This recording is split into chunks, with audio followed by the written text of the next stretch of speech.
G'day guys, so in today's video I'm just going to do a really quick one on how to reset a Peugeot 307 service light. So if you turn the ignition on and you have this little spanner and the service warning, this is the procedure you can do to reset the light. So all we need to do is hold down this button on the right here while we turn on the ignition, and then it will do a little bit of a countdown. So I'll do that now. So I'll hold this button down while I turn the ignition on, and you can see it's doing a bit of a countdown now.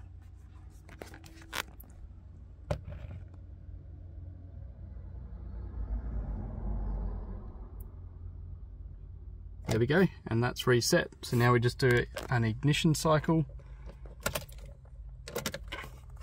and you can see that it's been reset to 20,000 Ks now. And if we start the car up, we'll see that our little service spanner is gone now.